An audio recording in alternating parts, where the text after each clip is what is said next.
We've sailed on the largest cruise ships in the world from all the major cruise lines. So, a common question we keep getting is how does the new Icon of the Seas compare to these other ships? So, we put together this video to see how the world's new largest cruise ship compares to the competition in terms of dining, entertainment, nightlife, and more with this Icon of the Seas cruise review. So, let's dive in.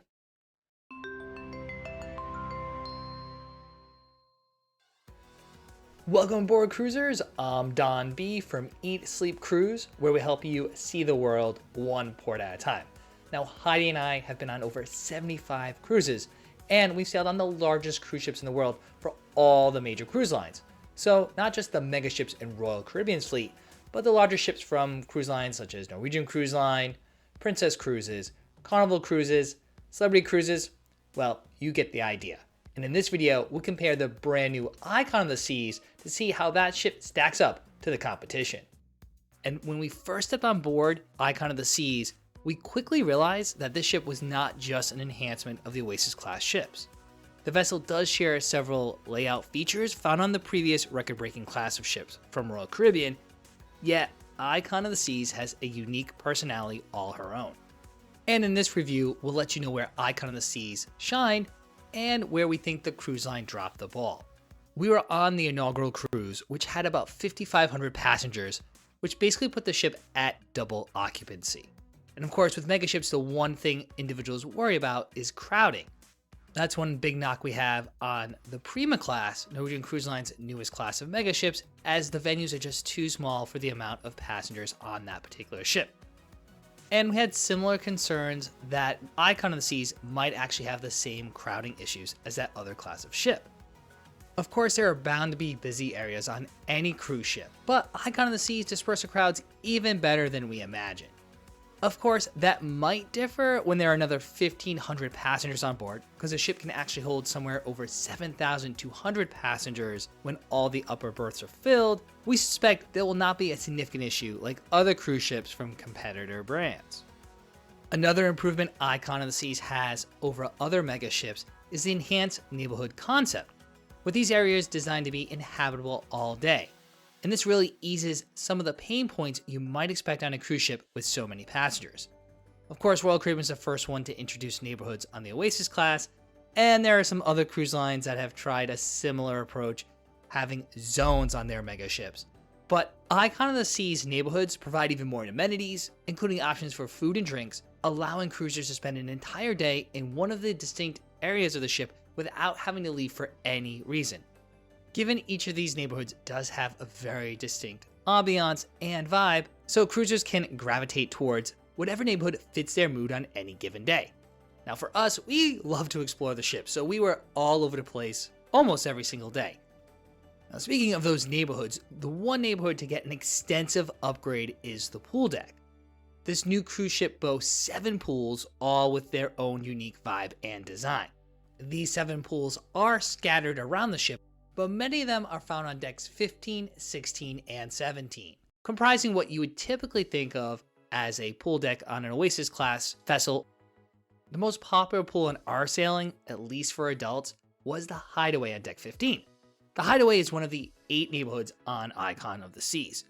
With the entrance from Thrill Island on deck 16, this aft pool area features the first suspended infinity pool at sea.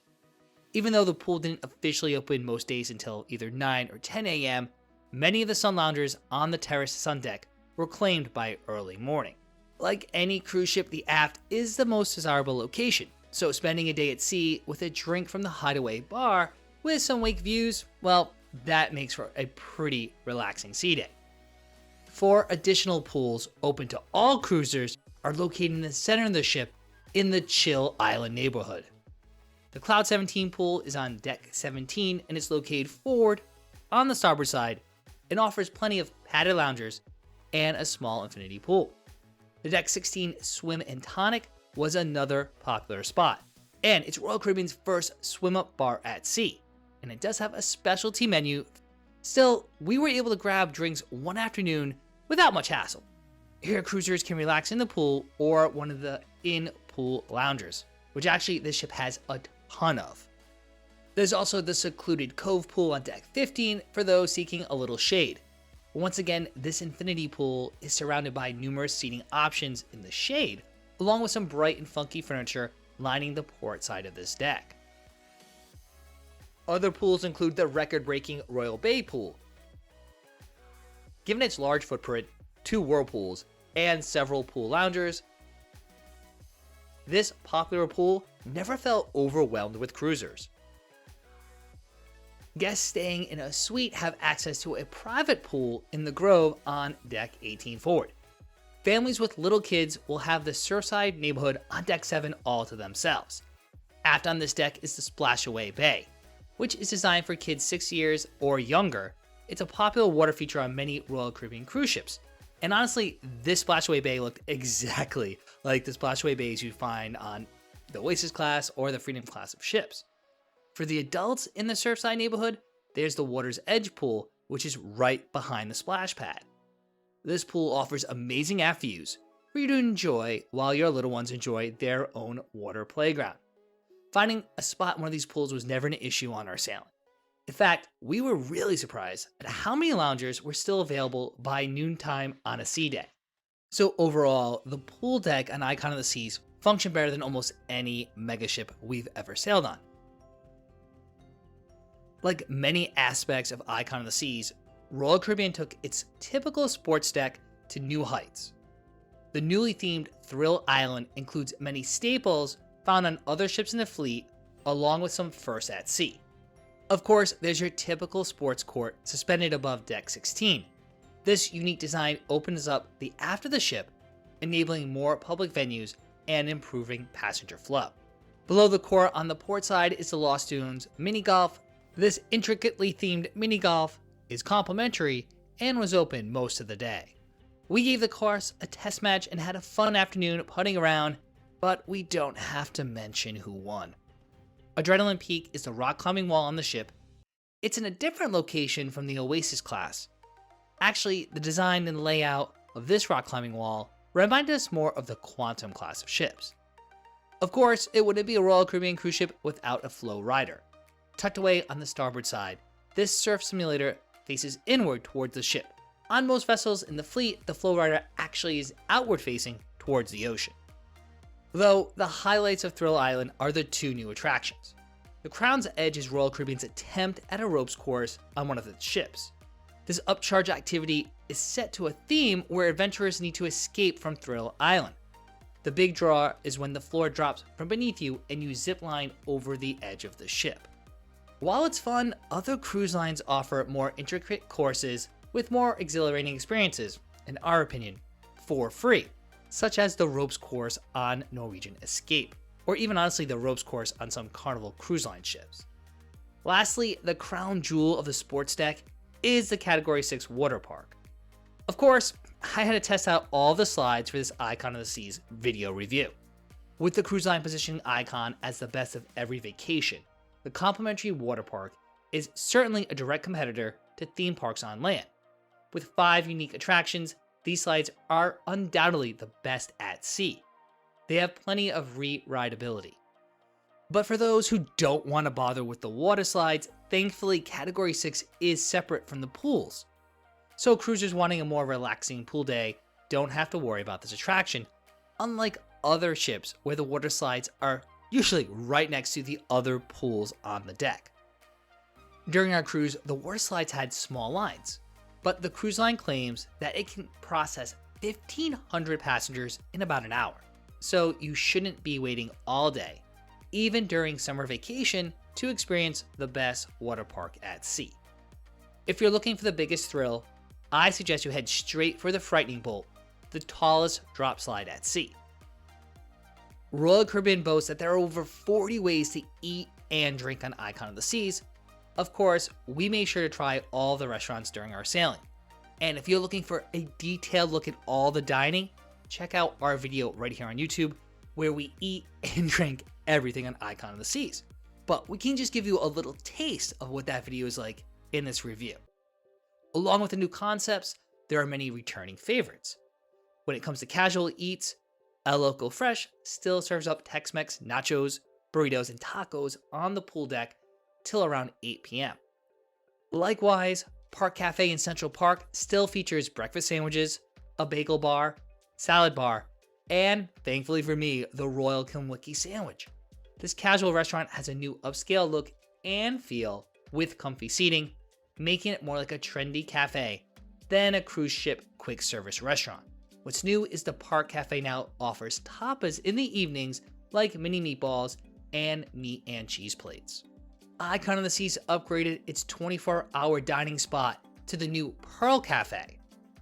Finally, Royal Caribbean has significantly improved its menu at the Onboard Coffee Shop.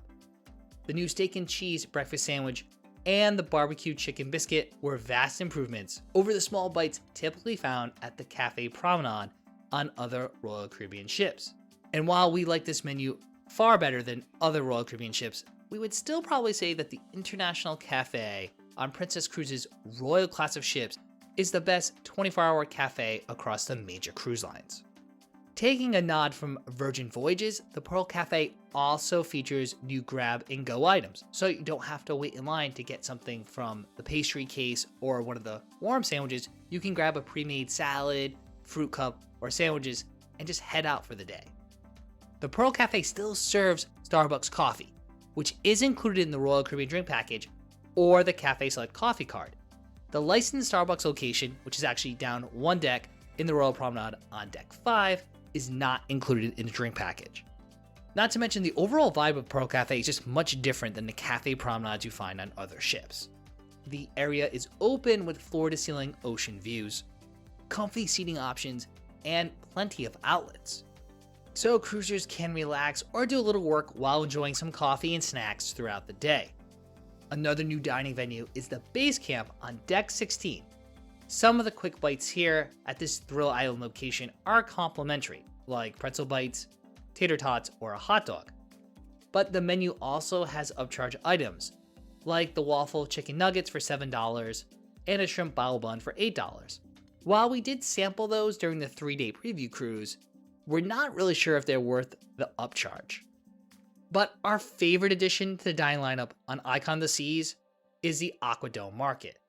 There are 5 unique stations that are open most of the day, starting usually around from 10:30 a.m., serving a variety of casual fare. Of course, we tested all the small bites here for this Icon of the Seas cruise ship review, and they were all great. We appreciated the perfectly sized portions and fresh food quality. It was tough to pick our favorite, but I was fond of the gyro at Feta Mediterranean, the ginger beef from Ginger, and the strawberry Nutella crepes. And Heidi liked the chicken from Ginger and the mac and cheese as well. In the Surfside neighborhood, there are 2 more casual complimentary dining options. The Surfside Eatery is a family-forward buffet. Open for breakfast, lunch, and dinner, there's a dedicated kids menu and some options for the adults. Some of the fan favorites include items like lasagna bites and taquitos. However, of all the dining in the ship, we would say this was our least favorite. But you can't go wrong with a popcorn chicken or a pizza toasty at the nearby Surfside Bites. This takeout window also has burgers, hot dogs, and the irresistible cinnamon churros. This venue is open most days until 6 p.m., and with a menu like that, you might think you're dining at one of the Florida theme parks. Here's a pro tip: grab some soft serve ice cream for the nearby sprinkles and top it with a couple churros. Trust us. Of course, it wouldn't be a Royal Caribbean ship without the Windjammer Marketplace. The staple Royal Caribbean buffet offers breakfast, lunch, and dinner every day of the cruise. Finally, it wouldn't be a Royal Caribbean ship without Sorrento's serving up slices of pizza into the early morning hours. And while I'm not really a big fan of Sorrento's pizza, I did think the Sorrento's pizza here was on par with the Sorrento's pizza you get on any other Royal Caribbean ship. So, it's not any better, but it's not any worse. Good thing is, there were never ever really long lines. Royal Caribbean has also elevated its beverage program along with all of the new dining. Icon of the Seas has nearly 20 bars, including 10 new establishments. Of course, we made sure to pop into each venue to try at least one signature cocktail. Thankfully, Royal Caribbean didn't change the drink prices on Icon of the Seas. So most specialty cocktails are covered in the Royal Caribbean Deluxe drink package. The 1400 lobby bar is a new hip watering hole right on the Royal Promenade. This trendy and modern space serves up cocktails themed after the different Royal Caribbean ships, with the 1400 in honor of the Icon class. This bar is the perfect addition to the completely redesigned 2-story Royal Promenade. Chill Island has 4 lime and coconut bars, including the brand new Frozen bar featuring poolside favorites like a Miami Vice. Of course, the 3 other locations still shake up favorites like the signature lime and coconut drink. The first swim up bar in the Royal Caribbean fleet, the Swimming Tonic, is a very popular pool bar serving cocktails like the iconic gin and tonic and the limoncello tonic. The new Hideaway neighborhood has an upscale outdoor bar too. The Hideaway bar boasts luxe outdoor furniture and a signature drink menu with new favorites like the Oh My God and the Bay at the Beach. Margaritas and mezcals are on the menu at Cantina Fresca on Chill Island, conveniently found near El Loco Fresh. This bar first debuted on Wonder of the Seas, and it's a welcome addition to the bar and lounge lineup here on Icon of the Seas. Cruisers can also get some liquid courage from the rum-based specialty cocktails at the Base Camp Bar in Thrill Island. Further, the new Aquadome neighborhood is home to a few new bars too. These include the Overlook Bar with the signature Overlook Spritz. The new Rye and Bean Coffee Bar serves up espresso-infused cocktails and other coffee drinks. The espresso martinis here are a must, especially as a pre-show drink. While some Royal Caribbean ships do have jazz clubs, Lou's Jazz and Blues on Deck 8 in Central Park is an entirely reimagined space, with a sultry, smooth vibe and specialty cocktails like a Hurricane and Jazzy Sazz. It's a relaxing departure from other bars on the ship. Cruisers also have the option of enjoying the music inside the venue or outdoors in the park. Or they can enjoy the scenic surroundings of Central Park from Bubbles, the new champagne bar takeout window. There's also the spruced up Trellis Bar. This venue offers a standard beverage menu, as well as a tapas menu that is available for an upcharge. The family can grab a drink at the Lemon Post on Deck 7 together. All the drinks here feature flavored lemonade, with a wide selection of adult concoctions like the Shade Thrower, along with 0 proof offerings for the little ones. Inside, the loyal Royal Cruisers will find a typical lineup of bars and lounges, though some are in new locations. The Schooner Bar overlooks the 2-story promenade on Deck 6 starboard side. Recently, Royal Caribbean updated this classic bar's menu. Luckily, Heidi's favorite Lavender Daiquiri is still available, along with the new Toasted Marshmallow Old Fashioned to go along with the nightly live piano music. Likewise, Bolero's remains on the Royal Promenade, but is now found on Deck 6 across from the Schooner Bar. The Bolero's menu has received a minor update as well. The Point and Feather is a newly updated English pub. This venue features a variety of ales and lagers, some new cocktails, and the same great live music. Venues like Spotlight Karaoke, the Music Hall, and even the new Dueling Pianos all feature the same musically inspired menu. However, each one has a signature cocktail to enjoy during the nightly performances. Overall, we liked the variety of venues and drink menus. While some bars were more popular than others, this was primarily due to the live entertainment in those particular venues. But even when the venues were busy, we never waited too long to get a drink from the bar or one of the roaming servers. Along with distinct cocktails, many of Icon of the Seas venues are home to live music and performances in the evenings. Bolero's features Latin dance music and alternates between a duo or a band. Phoenix rocked out the music hall with classic rock tribute shows. This venue was also home to a DJ and some parties and other activities later in the evening on select nights. Kevin Phillip was the pub acoustic performer. With his Scottish accent and lineup of typical hits and sing-alongs, this was a rowdy good time most nights. The pub's new open design incorporates more promenade seating without interfering with the passenger flow in this often busy area. Brand new to the cruise line is a Dueling Pianos bar. While Royal Caribbean spent only a few minutes thinking about what to call this venue, they obviously did their homework. This lounge quickly became the most popular nighttime spot. The venue is open to the promenade, so those without seats can still peek in and enjoy the show. Cruisers will want to arrive early to get a seat so they can sing along with Tim and Sarah during one of their several sets throughout the cruise. If you're a night owl, you'll probably have a better shot at getting a seat during one of the 11 p.m. or midnight shows. But the wait is worth it, as both performers kept the crowd crooning all night.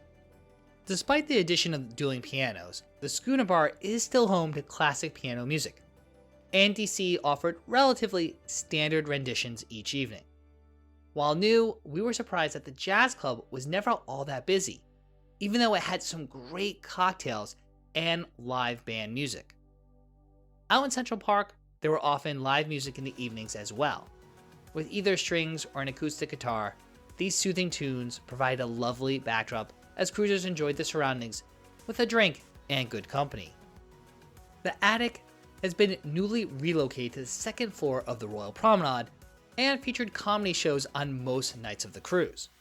While Royal Caribbean typically has 2 comedians, this special sailing featured 3, including the fan favorite and one of our personal favorites, Simeon Kirklees. Reservations can be made pre-cruise or once on board. However, we actually went standby later in the cruise and had no issues getting to one of the shows. Of course, a Royal Caribbean cruise wouldn't be complete without parties and parades. Along with Embarkation Day midnight balloon drop, there's also the Ships Ahoy parade, as well as a family-friendly and adult-oriented Hush Silent Party, among other events. For us, Royal Caribbean offers the best entertainment in the cruise industry. The cruise line has pushed the envelope, offering Broadway productions and unique entertainment stages. While not debuting any new venues on Icon of the Seas, Royal Caribbean has enhanced several of its one-of-a-kind entertainment spaces. The most significant change to the Icon of the Seas is relocating the Aqua Theater to the top of the ship on deck 15 forward in the new Aqua Dome neighborhood. While we were skeptical of this change, after experiencing the ship, we think it better utilizes the space. Plus, there's no longer a need to cancel shows due to rain. For now, there is one featured production, Aqua Action. This intense diving and aqua show attempts to replicate an action movie, utilizing state-of-the-art pools, lifts, and robots. A second show, Pirates vs. Mermaids, will debut at a later date. During our sailing, Aqua Action was only a little over half done. Still, it featured amazing performances by high divers, synchronized swimmers, dancers, and aerial artists. The digitally enhanced dome added a layer of storytelling and immersion into this fast-paced, meticulously choreographed show. It certainly cannot be missed. Likewise, the Studio B ice rink, found on several Royal Caribbean ships, has been transformed into the new Absolute Zero. It does take a little searching to find this venue all the way aft on deck 6. Cruisers must walk through a retail shop and then Playmaker Sports Bar and Arcade to find the entrance to Absolute Zero. Absolute Zero is now the largest ice rink at sea and features a new circular design with better sightlines. This venue is home to 2 signature shows. Starburst Elemental Beauty brings the basic elements of the universe to life through an intricate mix of ice dancing, skating, and special effects. There's also the family-friendly Once Upon a Time, the King's Royal Ball, which will happen on one sea day of your cruise. In the main theater, there is The Wizard of Oz. This Broadway adaptation of the classic story perfectly fits this family-focused cruise ship. The state-of-the-art theater brings all aspects of the original to life. From a tornado whipping through the theater to flying monkeys and strolls down the yellow brick road, this is one of the best full-scale productions at sea. The cruise line is still preparing for its second theater show, Showband. Thus, during our cruise, there were a variety of headliner acts. Many of these entertainers will be familiar to regular Royal cruisers like Mosaic. Overall, we thoroughly enjoyed all the entertainment and recommend cruisers reserve available live entertainment pre-cruise. We believe these spectacles will amaze you, even if you're not a show person. It's not a surprise that the largest cruise ship in the world offers a variety of activities. Most of what you can find on the Cruise Compass, the ship's daily list of activities, is typical of any cruise line. There were a variety of trivia and competitions throughout the day, from general trivia to sports trivia, music, geography, movies. These sessions happen each day of the cruise. Various editions of games like Name That Tune or Finish That Lyric game show occurred throughout the week as well. Themes range from one-hit wonders to 90s hits, country, and everything in between. Many of these competitions were family-focused and often occurred in dueling pianos or the spotlight karaoke. Across the various venues, there were other activities and staff-led events. In Absolute Zero, there were sessions of open skating. All cruisers need is socks and long pants, and the cruise line provides the rest. There's also laser tag, usually on sea days. The Rise of Poseidon inflatable course is the biggest we've ever seen. Organized scavenger hunts, riddle challenges, and puzzles also made up the list of regular activities throughout the week. Of course, there's also the Seaside Carousel and an arcade found in the Surfside neighborhood. And while the carousel is free, of course, those arcade games will cost you money. On the outdoor decks, along with open play, there were volleyball competitions, basketball free throw challenges, pickleball, table tennis, and bago, among other sports events. Yes, there were also pool deck favorites, including the Sexy Legs competition and the belly flop contest occurring in the Royal Bay pool. Heidi and I love game shows on cruises, but while several were offered, they were usually at off times. For instance, the very popular Love and Marriage game show occurred at 3 p.m. on a sea day. Others, including Family Feud and Majority Rules, were game shows we could not catch due to showtime conflicts. We did attend the Liars Club and the Always a Good Time Crazy Quest. Trying to get everything done in 1 week is nearly impossible, with so much going on around the ship. So we often missed many of these game shows or other activities in lieu of other events. But if you're looking just to relax, there are plenty of areas to do so as well. Perhaps the most beautiful spot on Icon of the Seas is the new Overlook. All the way forward on Deck 15, this posh space features 220-degree views and plenty of comfy furniture, including the first of their kind pods at sea.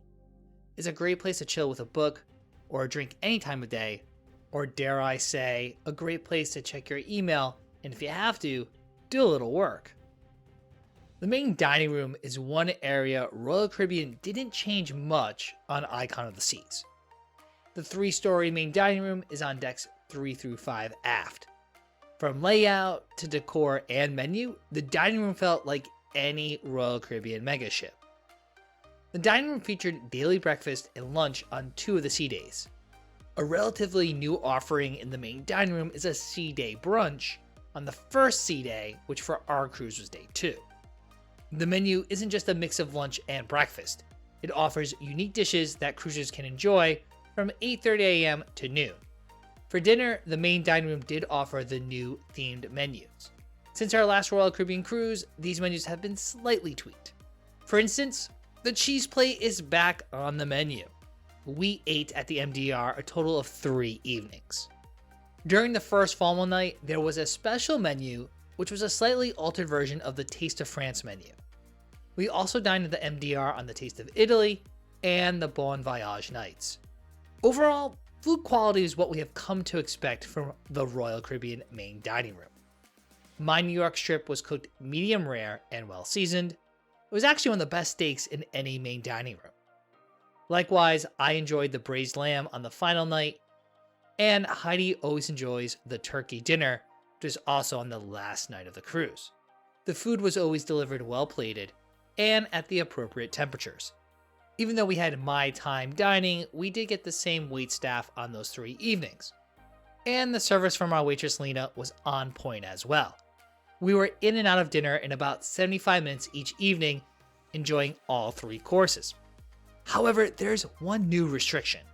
The cruise line still allows guests to order multiple starters, entrees, and desserts, but servers can only deliver 1 dish at a time. So when I wanted the mushroom risotto entree alongside my steak, I couldn't have them on the table at the same time. And this just seemed kind of silly to me, honestly. Pre-cruise, options for traditional dining were 5:30 p.m. or 8 p.m. Since neither of those times worked for us, we selected my time dining and then made reservations for most nights at the same time, 6:45 p.m. During our cruise, the main dining room seemed relatively empty. Perhaps with all the new complimentary venues open later, more passengers decided to skip the MDR. We're a prime example, as Heidi's adamant that we always go to the main dining room. Yet, on this trip, we actually had 2 casual dinners, as there was just so much to try. never mind all the specialty restaurants. Across the 2 cruises on Icon of the Seas, we spent 10 nights on board and dined at 4 specialty restaurants. While several new dining concepts exist for complimentary venues, there are only a couple new specialty restaurants. Among the new specialty dining venues we tried was Pier 7. Located on Deck 7 in the Surfside neighborhood, this casual specialty restaurant serves brunch on sea days and dinner every night. We tried brunch and dinner, and the latter was our clear favorite. At night, some standouts were the lettuce wraps, Korean fried chicken, and the Buddha bowl. Also, the caramel waffle was a delectable ending to the meal. This a la carte venue is priced from $16 to $18 per dish. The dinner menu was a step above included dining. However, the breakfast items, like the pancakes and eggs your way, looked like something you would get on other cruise lines for free. Plus, cruisers on the unlimited dining plan only receive a $20 credit when choosing to eat at this restaurant. Though, one positive note is that kids under 12 eat free off the menu. During the 3-day preview cruise, we dined at Chop's Grill. The signature steakhouse located in Central Park did not disappoint. My crab cake was crispy with a moist center. For an entree, I opted for the new iconic cuts. The Wagyu filet was tender and cooked to the ideal medium rare temperature. Though these cuts do come at an upcharge, in addition to the standard cover charge at Chop's Grill. Then on the first evening of the inaugural cruise, we dined with some friends at Giovanni's Italian Kitchen. This venue is now found on the 2nd level of the Royal Promenade on Icon of the Seas. With some extra people, we didn't feel bashful ordering several appetizers. The pizza here is always a safe bet, with a thin handcrafted crust and just the right combination of toppings. It is leaps and bounds better than Sorrento's pizza. For starters, the stromboli and the meatball were also favorites at our table. For entrees, Heidi went with the chicken parmesan, and I did the awesome bocco, which were similar to our previous dining experiences at this venue. Then it was on to dessert. The Go Bananas is a dessert stromboli, combining Nutella and bananas. There was also the cannoli, which was filled with a sweet ricotta reminiscent of similar offerings in Boston's North End. Finally, for specialty dining, we dined with a friend at Azumi Sushi towards the end of our week-long cruise. We are fans of Asian cuisine, and the mix of small and large plates that we shared here were on point. The fried rice, dumplings, and udon noodles served up the pan-Asian flavors we've come to expect from this Royal Caribbean staple specialty restaurant. I also tried the spicy, crispy tuna roll, but it wasn't one of my favorite sushi offerings. Next time, I would probably go with something different. Other specialty restaurants on Icon of the Seas include Playmaker Sports Bar, the Empire Supper Club, Azumi Hibachi, and Hooked Seafood. The Empire Supper Club features an elevated menu paired with cocktails and live music. It's a set menu, so we opted not to dine here, given Heidi has a picky palate. Not to mention, there were a few snack locations with upcharge items as well, and of course, we wanted to test them out for you too. Besides Base Camp, which we already mentioned, there's Azumi in the Park and the Deserted Milkshake Bar. Of the two, we preferred Azumi in the Park. The takeout window serves sushi and some delicious bubble cones, which were way better desserts than the milkshakes at Deserted. Now, it is true, the milkshakes at Deserted are pretty Instagram worthy, but they're also pretty pricey. We would opt to spend our money on the bubble cone from Azumi over the milkshakes here. During both cruises, we stayed in traditional balcony cabins. For the 7-night cruise, we stayed in cabin 14258. While Icon of the Seas debuted a new cabin type for Royal Caribbean, the Infinite Balcony, there are still regular ocean view balcony staterooms on this ship. Our midship stateroom was closer to the aft elevator bank on the ship's port side. Given all the enhancements and trendy design of the public venues, we were actually pretty surprised by the stateroom. While Royal Caribbean added more luxurious finishes and updates to most aspects of the ship, the staterooms received only some minor updates. For the most part, the cabin's layout and function were identical to other ships in the fleet. Immediately upon entering our room, the bathroom was to the right on the midship wall. The bathrooms were redesigned, offering a new rectangular shower with glass door and seat. This updated layout was a nice change from the tubular showers found on most of the other Royal Caribbean vessels. This shower also utilized the inward-facing hinges found on Excel class ships in the Carnival fleet and the Prima class on NCL ships. Similar to sister brand Celebrity Cruises' Edge class, the cabins on Icon of the Seas maximizes interior space too. The mirror hides the safe and additional shelves for storage, which are in addition to the closet and desk drawers. Likewise, our closet was tucked around the corner from the bathroom. It had a closed bar with some metal storage cubbies below. We used these to store shoes, but really wish they were on a sliding track of some sort. When it comes to closet setup and storage, the Quantum class is still our favorite layout for Royal Caribbean ships. The desk and sofa followed, with the bed next to our balcony.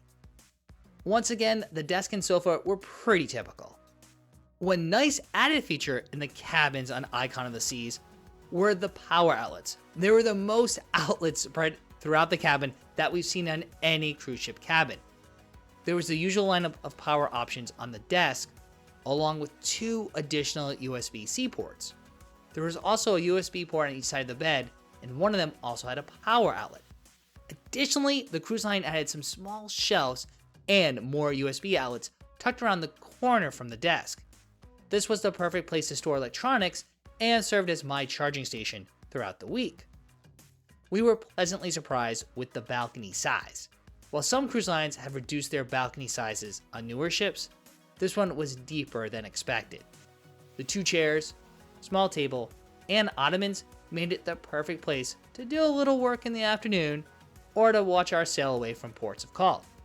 Given our room location, support beams did partially block the view though. However, when we stayed on the starboard side of Deck 14, we did not have these support beams. Overall, we would say that the balcony cabin on Icon of the Seas was functional. We were able to unpack all our clothes and gear for the week using a few of our trusted cruise cabin hacks. Still, we expected the cabin to feel more like Norwegian Prima's balcony stateroom, which we would argue are the best for a contemporary cruise line. One of the biggest concerns travelers have with larger ships is service. They're worried about not being able to escape the crowds or waiting in long lines for food and drink. But we're happy to report this was not the case. The Icon of the Seas service was excellent. Whether it was Harry or Oliver in the Pearl Cafe, or one of the servers at the Lime and Coconut, most of the crew were cheerful and talkative. Service at the casual restaurants was also prompt and attentive. Even at peak dining times, most of these quick service venues were manageable, and finding seats took minimal work. As we mentioned, we had My Time dining with the same waitstaff, and the meals were perfectly placed, with our 3 courses typically taking about 75 minutes. We did dine at a few specialty restaurants, and service there was equally impressive. However, these dinners all took close to 2 hours. Even when members of our party indicated they had a show reservation to catch, the server couldn't speed up our dinner. Corbett, our stateroom attendant, worked around our schedule to make up our room daily. Like many contemporary cruise lines, Royal Caribbean has reduced servicing rooms to only once a day though. Given this was a new ship, and we expected to find some kinks, we really didn't. Most venues had adequate staffing, and crew members seemed genuinely happy and excited to be working on this new ship. The cruise line certainly has many of its A-team crew members on board, and it shows. We can honestly say that the only venue where we felt the crowds was the dueling pianos. With a little planning and making reservations prior to the cruise, you'll hardly realize that you're on the largest cruise ship in the world. We are sure that this Icon of the Seas cruise review has you super excited to cruise on this brand new mega ship. But before you do, check out our complete Icon of the Seas ship tour and walkthrough. In that video, we go through all 8 neighborhoods, explore all 20 decks, and share everything with you about Icon of the Seas. That way, you're one step ahead of everyone else on board, and your Icon of the Seas cruise will be smooth sailing.